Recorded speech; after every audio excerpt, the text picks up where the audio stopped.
What is going on YouTube? It is CrustyMustard here, and guess what? It's Sunday. You know what that means? It's time for me to upload my Week 2 match of the NPA. Now, last week we had our NPA match up against Chris Cobain, which I won 2-0 in a fantastic battle that was, let's be honest, kind of decided by hacks with the RNG and stuff. But let's just get right into this battle. Now, we're going up against Pachirisus' own CrustyMustard. And he has a lot of Pokemon he drafted that could cause me problems, so I'm going to basically go over the 6 Pokemon that I expected him to bring. I did make those predictions blatantly out on stream. I did announce it like outright on stream, so it's not like I could say, oh, well, I knew he was bringing this all along, even though I didn't. But yeah, I did say at least 5 of these were right, so yeah. The first Pokemon is Chansey because he obviously knows how much I hate facing this thing. It is a ridiculously overpowered special wall, in my opinion. I mean, I know it doesn't have much offensive prowess, but it has way too much HP and way too much special defense. And with the Eviolite, not only does the special defense go up even further, but its physical defense, along with a bold nature and 252 EVs, can allow it to take some physical hits, except for fighting type moves. But so I definitely have to be on the lookout for that. The next Pokemon that I expected him to bring was Doublade, because where there's a Chansey, there must be something that can, soak up those fighting type attacks, and Doublade would be that Pokemon. I expect him to use Doublade because he probably expected a physical fighting type attack to come his Chansey's way and would want to switch into that and basically have Doublade not be affected because of Doublade's ghost typing. So Doublade was a pretty obvious pick for him to bring against me. The next pick would be his Charizard.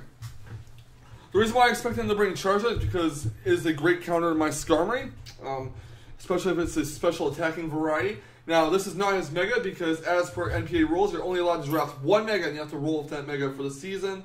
And his draft pick for the Mega was Mega Tyranitar. So, he has regular special attacking Charizard, which is fine. I mean, this is basically a mixed tier battle, as will all of them be. So, I did expect him to bring Charizard to counter my Skarmory with. The next Pokemon I expected him to bring was Sharpedo. I expected him to bring Sharpedo because after a speed boost, it would most likely be the fastest Pokemon in the battle, and against, well, even faster than my team, unless I had something Scarf. So, Scarf, or, well, speed boost Sharpedo is definitely the answer. I mean, with its Waterfall, can flinch any of my Pokemon that it outspeeds, and that would not be good. Again, this is not his Mega because, as I mentioned, 1 NPA Mega per person. Next up is the Sceptile that I predicted him to bring as a counter to my Mega Slowbro, which he probably expected me to bring.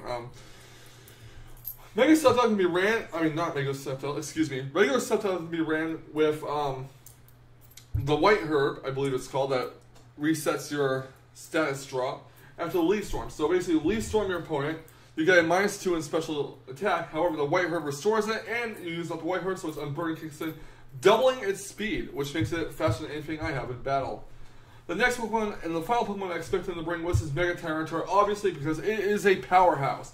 Now, aside from the Infernape that he drafted, Mega Tyranitar is the only thing that can really set up rocks, and with me having Talonflame and Volcarona as my draft picks, I expected him to bring in a possible Rock Star. So, obviously, since he didn't bring in Infernape, and Infernape would not make sense considering I have a Mega Slowbro that's physically defensive, Mega Tyranitar seemed like the obvious answer as a Rock Star. So that's why I figured that he would pick it. Also, it's a great powerhouse. Now, with that being in mind, guys, this is my Week 2 NPA battle. It is against CrustyMustard from the Green Bay Pachirisus. Now, I was going to originally upload it as live, like clip it from my live stream and then upload it that way, but again, I didn't really like the commentary, and I sounded way too happy for that win because, let's be honest, there was a good deal of hacks in this battle. I mean, at first, I didn't think there was much hacks in the battle. I guess in the heat of the moment, I didn't.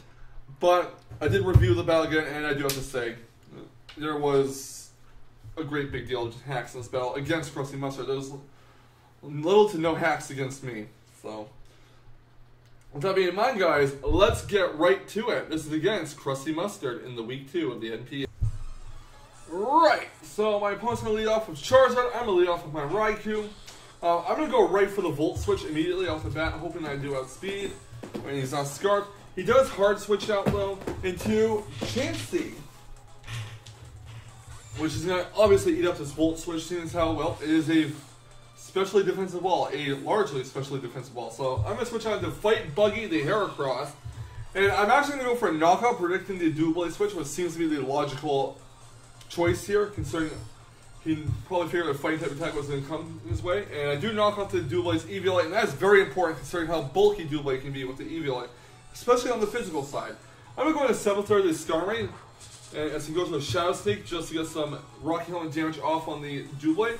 And I'm going to go set my rocks because I figured Charizard was going to come out, and I was right about that. So I do set my rocks.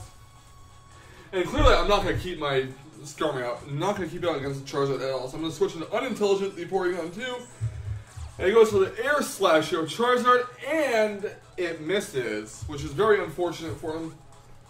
And that is the first instance of hack. So I'm going to go for a Thunder Wave. Hopefully he keeps his Charizard in, but he does switch into Doublade instead, which it works. I mean, I guess it's fine. I'm going to switch Unintelligent, the Porygon 2 out. I'm going to 7th third of the Skarmory to once again hopefully eat up some hits and give it some Rocky Helmet recoil, and that's fine. His Doublade is fully paralyzed. I guess he's going to sack it off here or try and get as much damage as possible. I go for the Whirlwind, and Tyranitar comes in. Darude the Tyranitar. Now, I was hoping it would blow Charizard back into the rocks, but it did not. So I'm going to switch 7th third out. I'm going right to my Unintelligent, the Porygon 2, and he's going to go right for the Mega Evolution off the bat.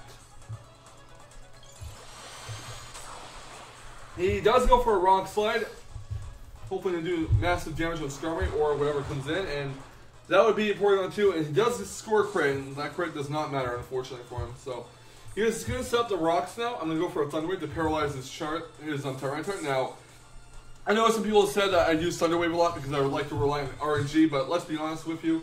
Thunder Wave is the best speed control in the competitive Pokemon, at least singles-wise, so yeah. If you go into Chansey, I'm going to go for the Recover as he switches out. And I believe I do go into my 7th here. Actually, no. I go into the new Metagross. Now, here's my team that I brought. I brought Raichus, Volcarona, Metagross, Skarmory, Porygon 2, and... I'm trying to remember what the last one is. I'm sorry. You'll see as we get up to it. Anyways, he's going to go for the Heal Bell as I switch to my Metagross. And I'm actually going to go for Iron Head. He's going to switch into 2 Sharp 5-Me, which is the Doublade, and I do go for the Iron Head. And that's going to do a decent chunk of damage, considering he does not have the Eviolite on it. I mean, it's still resistant. Doublade's a very defensive Pokemon on the physical defense side. I'm going to go for another Iron Head, and that, unfortunately, for him, crit stems, which knocks out the Doublade. Next out comes Nato the Sharpedo. I'm switching my Metagross out, and I'm going right into my Unintelligent the Porygon 2 to trace the speed boost on it. So, yeah. He's going to go for Protect, obviously. Sorry. He's going to get a speed boost, and he does not want to deal with a speed boost Porygon 2, and I can't blame him. So he's going to switch into Super Audino the Chansey as I go for a Thunder Wave in an attempt to stop his Sharpedo. But at the very least, this forces him to go for the Heal Bell. I do get the speed boost off him at +1, but it doesn't matter. I do have to switch Unintelligent to Porygon 2 out. Just so you can, just because Chansey walls it. She's going to go for the Seismic Toss. That's going to knock me down to 63 HP. It is also going to give it some recall. I go for the Iron Head, and I honestly hate doing this, but I need to find a way to try to keep Chansey from recovering and, getting the Heal Bell off. So I did have to do that.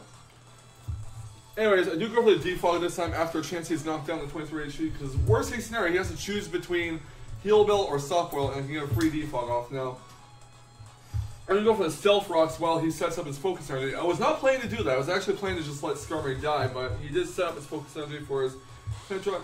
I do go into Metagross in case he decides to go for a Draco Meteor, but he actually reveals that he is a physical crit draw, so that's pretty interesting. It does knock out my Metagross with a critical hit. That's fine. Although I would have liked it for that well, I didn't really need it for Chansey. I might have liked it for that Tyranitar. But I do go into Raikou here. Go for a Volt Switch, does a lot of damage, which means a second Volt Switch will definitely take out Kingdra from that range. And I'm going to once again sack off Skarmory, 7th to the Skarmory. Then go for a Waterfall. That does knock my Skarmory out, and it does do recoil to the Kingdra, thanks to a Rock Helmet. And I'm going right to Fight Buggy this time. I'm going for the Close Combat. Worst case scenario, he switches in Charizard. It takes a lot of rocks damage. Then I can go for hopefully a second Close Combat and take it out. But sadly, that is not meant to be. as you'll see, as I will be forced to switch out here.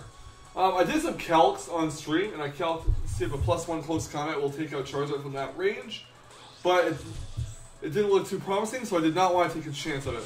We did go for Flamethrower. Volcarona does eat that up, so I switch out his Charizard and go into Super Auto the Chansey, which is going to faint due to the rocks as I go for Quiver Dance, hoping, well, he was probably hoping I would go for an actual attack, but I didn't want to set up, and yeah. He's going to go right into Grill the Charizard again, which is actually going to die to rocks, or faint to rocks, sorry, die is a really harsh word here. It's going to faint to rocks, and out comes Tyranitar now. I'm at +1. I have max invested in special attack roughly, well, kind of. I'm not really sure what the exact EV spread is. I'm going to go for a Bug Buzz, and even with the 50% special defense increase, Tyranitar can't really handle it, which I found quite odd, because other Tyranitars have been able to wall it, but I guess his is offensively built, so that's why. Here's a go for Protect to boost it up, to hopefully speed type me, and I kind of assumed I was going to speed type the Sharpedo, and I prayed to God I would win the speed tie, and yeah, he's going to get a +1 in the speed boost. I'm going to go right for the Bug Buzz, hoping to do speed tie, and I do win the speed tie. Not sure if he's Jolly or Adamant on his Sharpedo. So yeah, that was the battle. Basically the hacks with the whole Skarmory flinching Chansey was a big deal, of course, and I'm sure he could have gotten Softboiled off, and it would have caused me a lot of problems, but yeah, I'm just glad I got rid of the Doublade earlier, and I think that Heracross would have been able to hold its own, although I was not really sure what item was on a Charizard, and yeah.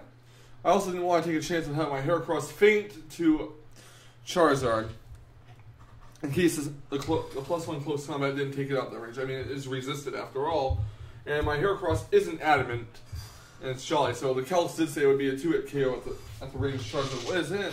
But, with that being in mind, I am really sorry to CrustyMustard for the hacks in the battle, and I didn't want to win that way, and I don't blame him if he's mad about it and all that. And I do apologize for the hacks, and the RNG was completely out of my control. However, yeah, that is the way it goes, I guess. So with that in mind, guys, I'm going to reveal to you who my next opponent is for Week 3. And this is who I'm going to be facing this upcoming week, so be ready for that.